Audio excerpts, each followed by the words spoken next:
Hello friends, स्वागत है आपका मेरे यूट्यूब चैनल मार्केट ज्ञान में। आज के इस वीडियो में बात करने वाले हैं देखो, एक तो ओवरऑल मार्केट के बारे में बात करेंगे, फिर यहाँ पर बीएसई की तरफ से या सेबी की तरफ से बीएसई के लिए एक झटका बोल सकते हो, नेगेटिव न्यूज़ बोल सकते हो, जो भी है मैं आपके सामने रखूँगा। फिर आप मुझे कमेंट में बताइएगा कि आपके अकॉर्डिंग ये जो सिनेरियो है वो कैसा बन रहा है। और फिर हम बात करेंगे गोल्डमैन सैक्स की तरफ से एक बड़ा बयान निकल कर आया है, एक बड़ा खुलासा हुआ है उन सारी चीज़ों के बारे में। बस चैनल को सब्सक्राइब कर लीजिएगा, वीडियो को एक लाइक ज़रूर करिएगा। देखो, यहाँ पर अगर आप देखते हो तो आज मार्केट जो है वो नेगेटिव ओपन हुआ था। क्लोजिंग के टाइम तक आपको थोड़ी बहुत रिकवरी जरूर देखने को मिली, लेकिन ओवरऑल मार्केट अगर देखा जाए, सेंसेक्स, निफ्टी या फिर निफ्टी बैंक, तो नेगेटिव भी आप बोल सकते हो। मिड गैप में हल्की फुल्की सी रिकवरी आपको ज़रूर नज़र आ रही है। तो आइए एक रिपोर्ट के थ्रू मैं यहाँ पे आपको समझाने का ट्राई करता हूँ कि अभी मार्केट में क्या कुछ सिलसिला जो है वो चल रहा है। यहाँ देख पा रहे होगे कि कॉन्टीन्यूसली गिरावट तो है ही। पिछले साल सितंबर में अपने हाई पहुँचने के बाद अब यहाँ पर सेंसेक्स और निफ्टी बुरी तरीके से फिसल चुके हैं, गिरावट दिखा चुके हैं। इसी बीच एडलवाइज एमएफ की एमडी और सीईओ राधिका गुप्ता ने बड़ी बात कहते हुए निवेशकों से बात कही। उन्होंने कहा, निफ्टी 50 बिल्कुल बॉलीवुड स्टार शाहरुख खान की तरह है। आइए जानते हैं कि उन्होंने यहाँ पर इनको कैसे कंपेयर किया। देखो यहाँ पर कि जो सेंसेक्स है 15% तक की गिरावट आ चुकी है। सबसे पहले बात कर लेते हैं कि भारतीय स्टेट बैंक यहाँ पर कैसे गिरावट दिखा रहा है। तो ये हमने यहाँ ये तो देखी है कि मार्केट में काफ़ी बड़ी गिरावट तो है ही है, लेकिन जब इनके सीईओ ने शाहरुख खान की तुलना करते हुए मार्केट से कंपैरिजन किया तो उसमें क्या कुछ इन्होंने व्यू पॉइंट शेयर करे हैं। जैसे देखो, निफ्टी में गिरावट को लेकर एडलवाइज के एमडी राधिका गुप्ता ने इसकी तुलना शाहरुख खान से की और कहा कि शेयर बाजार पर अपना भरोसा कायम रखा है। उन्होंने कहा है कि निफ्टी बिल्कुल शाहरुख खान की तरह है, इसमें बुरे दौर भी आते हैं, लेकिन ज़्यादातर समय इसने अच्छा प्रदर्शन ही किया है। कंपैरिजन अगर आप देख रहे हो किस लेवल का यहाँ पर किया जा रहा है।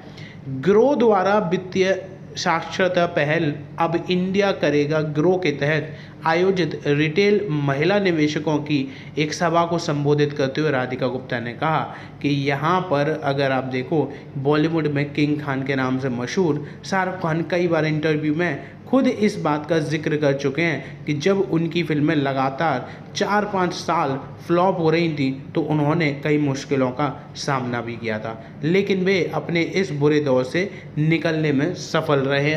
ऐसे ही मार्केट है, मार्केट में डाउनफॉल आता है, उस टाइम पर लगता है सब कुछ ख़त्म हो गया, सारा इन्वेस्टमेंट ज़ीरो हो जाएगा, कुछ बचेगा नहीं। लेकिन जब रिकवरी आती है तो सबसे ज़्यादा फ़ायदा उसी को होता है जो मार्केट में बना रहा है।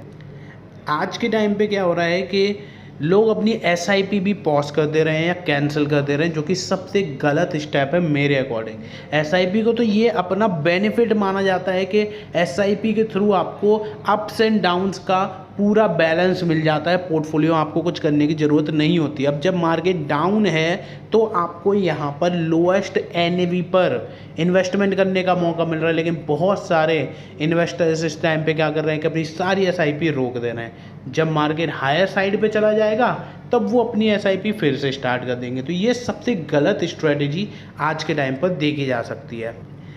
तो ये तो बात हो गई इनके एमडी की तरफ से क्या बयान थे, लेकिन अब सेबी ने बीएसई के शेयरों को यहाँ पर झटका दिया है।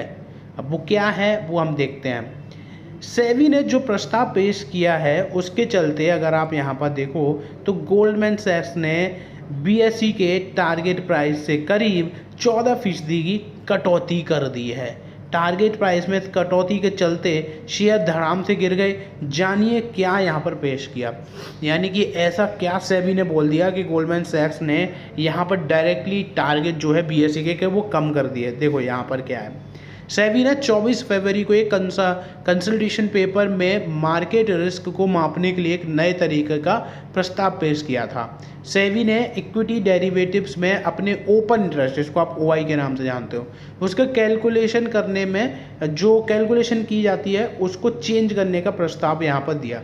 अभी ओपन इंटरेस्ट की कैलकुलेशन के लिए नोशनल वैल्यू का इस्तेमाल किया जाता है। सेबी की योजना है कि इसकी जगह फ्यूचर इक्विवेलेंट या डेल्टा वेस OI कैलकुलेशन का इस्तेमाल किया जाए।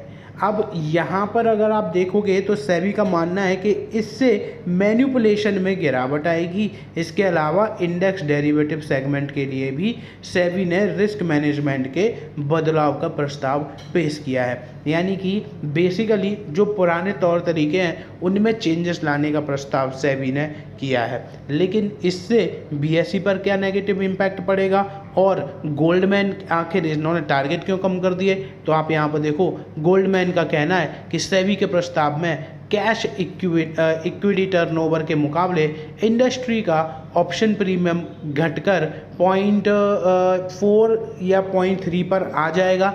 इसके चलते इंडेक्स ऑपरेशन कॉन्ट्रैक्ट्स पर ट्रेड होने वाले औसतन डेली प्रीमियम की मार्केट में हिस्सेदारी 30% तक पार कर जाएगा।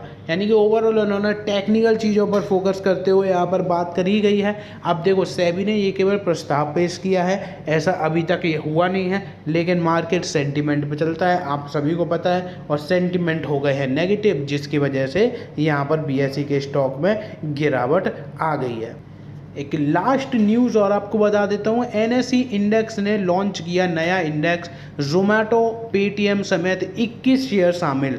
21 शेयरों में जोमेटो का वेटेज सबसे ज़्यादा है। Nifty India internet and e-commerce index में कंज्यूमर सर्विसेज का हिस्सा आपको सबसे ज़्यादा देखने को मिल रहा है। इसके बाद फाइनेंशियल सर्विसेज और यहाँ पर फिर आपको मीडिया एंटरटेनमेंट का भी जो है हिस्सा देखने को मिलता है। यानी कि नया इंडेक्स लॉन्च हुआ है, फ़ायदा यहाँ पर जोमेटो और पेटीएम को हुआ है।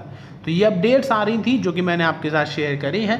आप चैनल को सब्सक्राइब कर लीजिए। बाकी दूसरा चैनल क्रिप्टो बेस करके है, जहाँ पर आपको क्रिप्टो करेंसी पर सारी इन्फॉर्मेशन मिल जाएगी, उसको भी आप ज़रूर सब्सक्राइब कर लें। फिलहाल वीडियो में बस इतना ही। वीडियो अच्छी लगी हो तो लाइक, चैनल को सब्सक्राइब जरूर करें।